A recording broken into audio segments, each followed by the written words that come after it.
Welcome back to Digital Perspectives, everybody. I'm Brad Kimes. You can follow me on Twitter above at Backup Bradley on the screen and everything that we're talking about here. Okay, so let me get back to the beginning here because we're going to unravel some things today. Now, you'll remember I talked about yesterday this article. Late last night, I made a video about the new dollar backed by gold possibly coming this October of 2020. I'm not going to read this article again, just to give you a quick overview because of where we're going here with the information. It is about the suggestion that the IMF reevaluates their basket of currencies every 5 years, and the suggestion is that the IMF has a meeting between October 12th and October 18th to revalue the special drawing right and the world reserve's currency waiting in the wings, essentially a new Bretton Woods in the making. So they're suggesting that, the IMF may be considering taking the US dollar out of that weighted basket. Now, knowing that the U.S. has veto power of 16.5%, I don't know that the IMF would be able to pull that off or not. We'd have to see.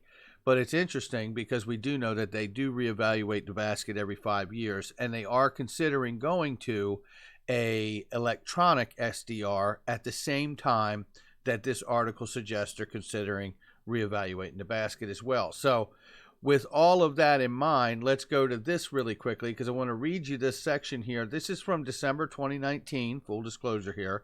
It is from the IMF.org. And this is an article about a virtual SDR could facilitate the SDR's use in private transactions, creating a global cryptocurrency that could circulate along with cryptocurrencies backed by central banks. I think we all know that the central banks have been developing or piloting central bank digital currencies. This is starting to take shape in a really, really large way, I believe.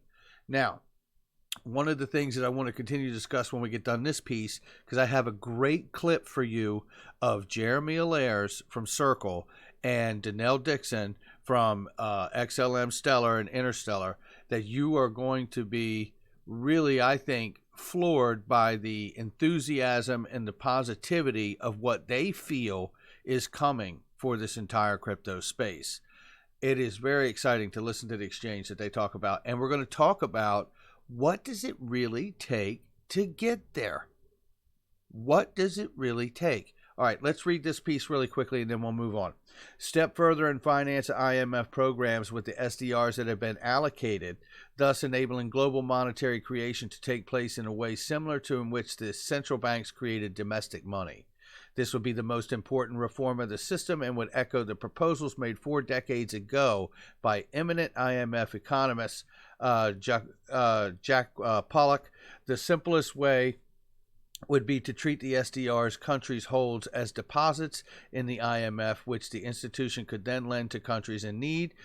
Such use of the SDR would require a change in the Article of Agreement, which created the division between the general resource and the SDR accounts. It would, of course, also require all central banks to continue to commit to receiving the SDR as a means of payment, which is what gives the character of global money. SDRs thus could complement quota increases and eliminate IMF's funding dependence on arrangements to borrow and bilateral credit lines, neither of which are true multilateral instruments.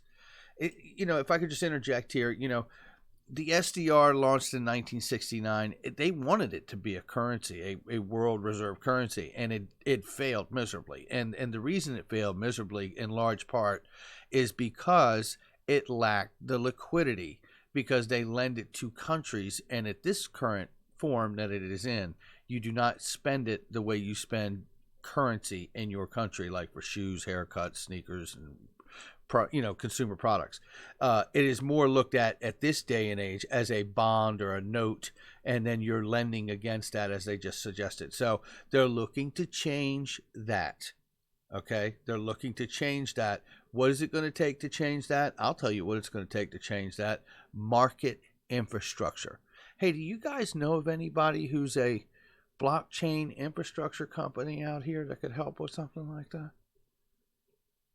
I was just asking for a friend. Yeah.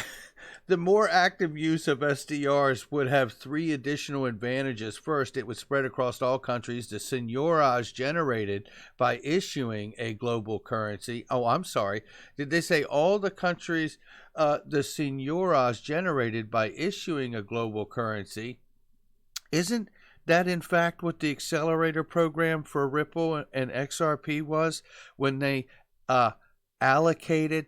They pre-allocated $300 million worth of XRP, I think back in 2017, 2018, something in that nature, right? Anybody remember that? Because I do.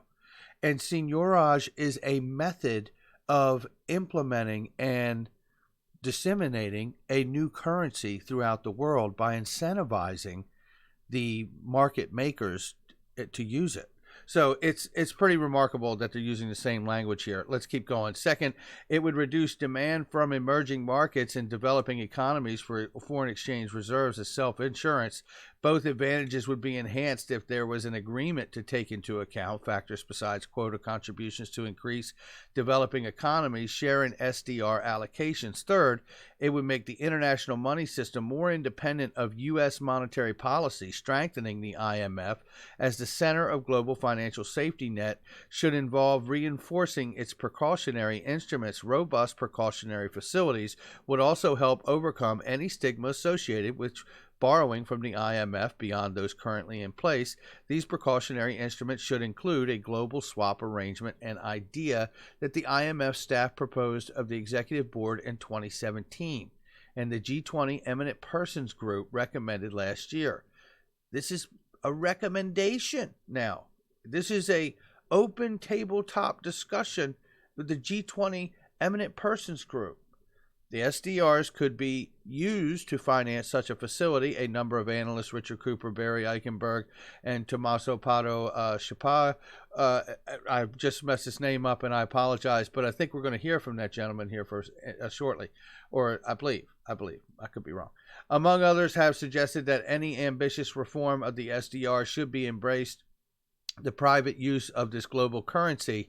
This could include using SDRs to denominate private or government bonds. I want to stress that too, because they understand something very well, and obviously they do, the IMF, right? But I think it reinforces what we've been saying here on this channel. You know, if you don't tokenize this bond market is the money. Bond market is where your value is. Bond market is the backbone of a monetary system. And if you don't tokenize that, you haven't created a legitimate market, period. Okay. SDRs to denominate private or government bonds or as a unit of account in commercial transactions, for example, in commodity pricing. Commodity pricing. It's exactly what we heard Chris Giancarlo talk about with all of the commodity pricing in USD, and the reason that all these other countries are currently creating a CBDC so they can participate in a new financial system. Remarkable. A virtual SDR could facilitate the SDR's use in private transactions, creating global cryptocurrency that could circulate along with national or regional cryptocurrencies backed by central banks. This would certainly be preferable to existing crypto assets, all of which have experienced highly volatile prices, or to Facebook's Libra, which faces monumental regulatory challenges, as we know, and nearly universal opposition by governments, and that's why they have since changed their model greatly. Despite the appeal of the market SDR, through major challenges is to reinforce the role of the SDR as a reserve asset, which could be achieved even if the SDRs continue to be managed mainly by central banks. It is easy to imagine a variety of intermediate solutions that would allow a partly private use of the SDRs, such as permitting financial institutions, deposits, and central banks to be held in SDRs, either reserve requirements or excess reserves. The anniversaries of the IMF and SDR, along with the naming of the IMF managing director, provide an excellent chance to think big about SDR's role in the development of a stronger global financial safety net. The IMF should not pass up this opportunity. Again, December of last year. But here's the thing. You know, I love when I hear these things that say a stronger global financial safety net. Because the cynical side of me says, oh, that means power grab. But I digress. But nevertheless, one thing I'll say is that something is in the air. But what does it take for all of this futuristic ideas and notions to really become solidified? Well, for one, it's going to take working with a lot of real standard bodies and agencies. And you can see that the SDR is committed as far back as 2017 to sit down with the G20 Eminent Persons Group to really discuss the real idea of really implementing a virtual SDR into the circulation of the world, along with cryptocurrencies by central banks, backed by central banks. So that's pretty remarkable. So infrastructure. If you don't have it, none of this is anything but a fairy tale, a dream. And that's where you have companies like, I believe, Ripple, a blockchain infrastructure company, and the Interstellar Foundation behind XLM, which really is Jed McCaleb, the creator of the XRP ledger, like it or not. That is who he is, and he took the code with him when he created Stellar. So we need market infrastructure for something like this to work. Well, tell you what else we need. It's a reminder of what we talked about yesterday. Cryptopolis says it best. It's IPO season, ladies and gentlemen. And I reminded you this of the video last night. But I'm going to do it again because it's IPO season. And if you want market infrastructure, you can't just have a network of a coin. You can't just have I've got Bitcoin and you just use it. No. When something goes wrong, I need to pick up the phone and call somebody at a company and talk to them about how I integrate this system, right? How do I get myself from these legacy operating systems into this new distributed ledger technology world, this blockchain world? And what makes sense for my business? Do I need to have a cryptocurrency to represent my company or bank? Do I need to have just the blockchain technology itself? There are a lot of questions, and it's going to take real companies, and real companies end up IPOing. And that's what we saw here when I showed you the link to also here with the Palantir, because that's what Cryptopolis talked about here. Palantir files confidentially for IPO. And we talked about that, the ability to file for a confidential IPO should they choose to. I don't know that Ripple would do that, but it's certainly an option for any company, not just Ripple, to do so. Head on a swivel. This is what we saw here. I showed you this on Link2, the mobile free app. I was like, wow. And Palantir is actually offering, Link2's offering their stock as a pre-IPO, along with Ripple and Uphold and others. Interesting. Well, what is Palantir? All right. Well, institutions that have data, they need to make the best decisions for safety, stability, prosperity, but too often their data is fragmented and locked in silos. The people on the front lines of our most important problems don't have the information they need when they need it most. At Palantir, we build software that tests organizations, integrate their data, their decisions, and their operations into one platform. Our software empowers entire organizations to answer complex questions quickly by bringing the right data to people who need it. This is unbelievable, right? So now listen to this. What does Palantir do? Palantir is the national security business, is in the national security business.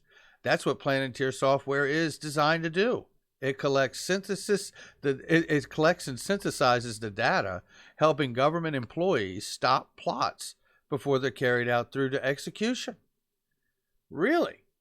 Well, I'm going to play for you now a clip right here, and this is from Denelle Dixon. This is Cointelegraph that was on the channel. Shout out to them. Its title sponsor was Bybit. And I'm going to play this, and this is an exchange of 9 minutes here, and I'm going to tell you, you're going to want to hear all 9 minutes. They're going to reference standards and protocols in this conversation, and you know how much that conversation's been had on this channel. But don't believe me when I talk about it, but you might want to start believing Jeremy Allaire and Denelle Dixon when they talk about it. And wait till you hear what they think about how quickly it's going to come. This is pretty interesting. Let's go. Let's talk about this interoperability issue a little more, because you've both spoken about, you both seem to think that innovation is obviously important and that it should be left to the private sector as much as possible. Now, of course, central banks would remain involved, and in this synthetic CBDC concept that we just discussed, the central bank would license a private sector company to participate, to issue tokens, and the license would ensure that there's operational resilience, governance standards, et cetera, et cetera. But very importantly, the fundamental design of these payment tokens would also be determined by the central bank. And specifically in this case, the design would call for one-to-one backing with central bank reserves. So that's all fine. But then when I think about this, I see a world of multiple private sector players, each issuing their token, following the central bank license and adhering to all the regulation, but a multitude of issuers, each with their own technology. So it's great for innovation, but what about the interoperability? I want to be able to pay somebody who holds a different token, issued on a different network, on a different blockchain. And we know that private companies are going to resist this interoperability. They're going to try to lock in customers. They're going to want to grow their networks. And clearly, from a policymaker standpoint, this is a problem. We're creating monopolies. And so how do we ensure interoperability between digital tokens issued on different networks? Is there a way to incentivize the private sector to respect and to build in interoperability? And then we can speak a little bit more about setting standards later. But your first view on how to solve this problem of interoperability and potentially creating incentives for interoperability. Denelle, do you want to go first? Sure. I think it's really interesting. One of the things that I don't think we've done well on with the web as it exists, and frankly, if you think about open standards, is that we have this infrastructure that allows all this communication and all this opportunity all around the world, and that has remained open. And that has remained in a space where everyone can contribute to it, and also it's easy to connect up to it. The layer on top of it is the layer that's been really created those walled gardens around it, so that you don't actually have the ability to have federated IDs and federated communication between them. Although, what she just said, federated IDs, federated communication. Isn't that exactly what we talked about here and watched David Schwartz say? Now, Denelle Dixon is from Stellar. Well, let's understand that we're talking about ledgers that started out. Now, there may be changes between the two and how they operate today, but they started out as the exact same code. What she's discussing here is applicable just as much to XRP, if not more so, as it is to the company she represents, XLM. So if you think about it, email has been one that actually has been able to create that opportunity where you actually can go from one network to another. So the private sector has actually determined a way to make it so that it's still useful for them to maintain this email infrastructure, even though it's going between and you're having these federated addresses all over. I think if we actually were to think about the issues that you can still actually delight your customers and try to maintain your customers within your sort of space in this open infrastructure, if you are constantly in competition with someone else out there who is trying to do the same thing, but you're not allowed to create a wall that's so big and so deep that you actually don't have a way from a federated standpoint to get in that wall. I think we can do that. And I think that it's something that I think should be incumbent when you're dealing with money, particularly when you're dealing with money, that you shouldn't actually select a winner because that winner will then have no need or desire to be able to have to innovate and to change. And frankly, that's sort of where we are today. If you think about the existing financial infrastructure, it hasn't changed in years and years and years. And it's because we've had these isolated walls around each country, each geography, however you want to define it, and they haven't been required to actually change. And therefore, interoperability hasn't been achieved. So I think once we achieve it, we have to make sure and put standards around it to enforce that and to enforce that interoperability so there isn't one player that wins. Yeah, I totally agree.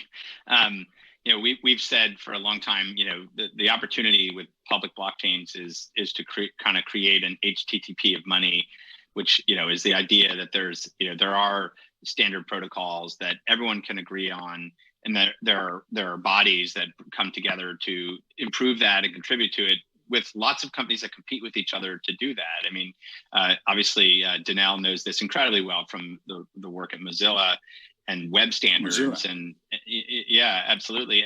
But web standards are such an interesting example of that, where, you know, Google and Apple and Microsoft and Mozilla and all these other groups basically saying, hey, we need a standard for how audio and video communications happens on the web. And we don't want everybody doing their own thing. So, you know, web, you know, RTC, just a little bit of a tangent here, but that's a standard that every browser in the world implements. And that means that you can connect into these video calls seamlessly, no matter what people are using. And that's what we need here. And he's sitting here telling you that we need a set of protocols, just like we have in the standard web that we have now. He's telling you that we need standard protocols, trust layers that we can build on and use. This conversation has just gotten bigger and broader because we've heard Christopher Giancarlo talk about it, right? We've certainly heard Ripple and David Schwartz and those people talk about it, but this conversation is getting broader and bigger. And I tell you something, I love it because you know where I'm at on this. And I think we're quite close to that, actually. And we're quite close to that, actually. He's literally talking about standard protocols that are adopted as a universal standard for the crypto space to be able to send money in the manner. This is the conversation that's happening right now. Is this on? I think, you know, having standards for, you know, the settlement of fiat tokens, the issuance and settlement of fiat tokens is something that, you know, we're personally working a lot on as a firm and in contributing that IP to other organizations. But I think it is something that we're getting, you know, much closer to and realizing those ideas. And I would also just remind the you know, the folks who are watching this that, you know, the first generation, you know, the first two generations of electronic money are associations of standards associations for interoperability. SWIFT is a member-based association of commercial banking institutions. It's multi-stakeholder. It defines a set of electronic messaging standards. That's how money moved in the global financial system, still does in many ways. And the second generation of electronic money, which we all take for granted, is the IOU reconciliation engine that we call card networks, which is essentially a way to represent the IOUs between counterparties that are regulated financial institutions. And it's a set of interoperability standards so that every issuer can be interoperable with every acquirer. And there are multiple schemes like that, and those exist at massive scale. And I think we're now, with things like stablecoins and fiat tokens and what's taking place, we're seeing the birth of arrangements that are the next generation of electronic money and digital currency and its benefits. And it's quite a significant advancement over those earlier electronic money systems. And in both of those first two cases, it's not like central banks stepped in and said, we got to run this. We're going to run this stuff. They didn't. They said, no, well, what we do is we issue our money supply and we set, you know, safeguards, and we make sure that if you are in one of these arrangements, that you are properly regulated. And I think that can be the same thing. And I think that's very, you know, consistent with the synthetic or hybrid CBDC, you know, models that are being discussed right now. Now that's enormous, because what he's suggesting there is that central banks, generally speaking, in his view, are not opposed at all to a public-private relationship, as we've seen the Fed take a stand on. Very interesting. And he seems very casual about the idea that a public-private relationship is not a big deal here for CBDCs and central banks. In fact, they set the rules about what they want to have and go to it. That is a pretty remarkable comment. Remember, not long ago, the Financial Stability Board, international body now, regulatory body, made a suggestion for central banks to consider banning private stablecoins. Well, this looks to be like that is not the case, because he doesn't seem concerned about that extremity at all. So let's keep going. And so both of you are suggesting that standards here are really at the heart of interoperability. Standards perhaps on network design, on token design and settlement, standards on wallet design, potentially, so that they can accept multiple different tokens. Who should set those standards? Just the private sector, a consortium of private sector firms? Who should participate? Should the public sector be involved? How long does it take to set standards? Is it reasonable? There's a lot of skepticism among policymakers on standards, because we know how difficult it is to bring actors together and agree and reach a consensus on things such as standards. Jeremy, you alluded to various examples of where standards do work, but my question to both of you is very simple. Who should be setting these standards on network and tokens and wallets? Denelle, do you want to go first?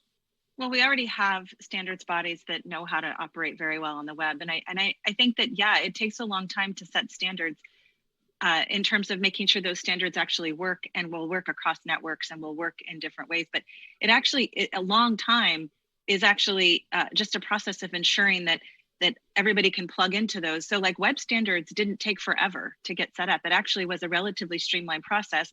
And even today, when you bring something to a web standards body, it doesn't take a period of years to get through sometimes, if you actually can demonstrate that there's value and there's interoperability and that there's ways for everyone to plug into it. There it is right there. And she laid it down. And Jeremy Allaires, by the way, they're both amazing and they're on fire in this, and they have a lot to say about it. But this really surmises the overall response that she gave here.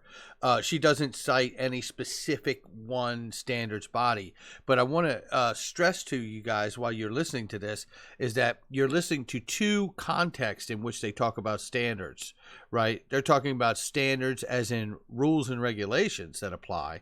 And then they were earlier in the early part of the conversation there, they were talking about standards as in standard protocols that could be adopted to provide the framework, the virtual framework through the protocols to really legitimize the system, to give regulators something to regulate. That is where we're going. All right, guys, I hope in some way we've been able to broaden the conversation here and keep it going. But when I look at, the conversation more now about a possible gold-backed system, the SDR is considering moving to an ESDR, virtual SDR. They have to reanalyze the weighted basket of currencies that exist. Will they want to do something as drastic as take the USD out of the basket? I don't think so, but who knows, right? Maybe they take that out and put a new US dollar in it that's backed by gold. In a Judy Shelton cryptocurrency sort of way. I know one thing, this gets interesting. I know something else too. None of this happens without market infrastructure. And that's exactly why it's IPO season. And we see companies like Uphold, Ripple in a pre-IPO situation. We see Palantir that is just confidentially IPO'd. This is remarkable because in order to have that market infrastructure, you need real companies. Real companies. And I'll tell you something, Denelle Dixon, Jeremy Allaire here, they're telling us quite clearly they feel like we are not far off from getting those standards. All right, ladies and gentlemen, that's going to do it for me. Hit the like and subscribe. Keep your eye out. Head on a swivel. This is crypto. You never know. I'll catch you on the next one.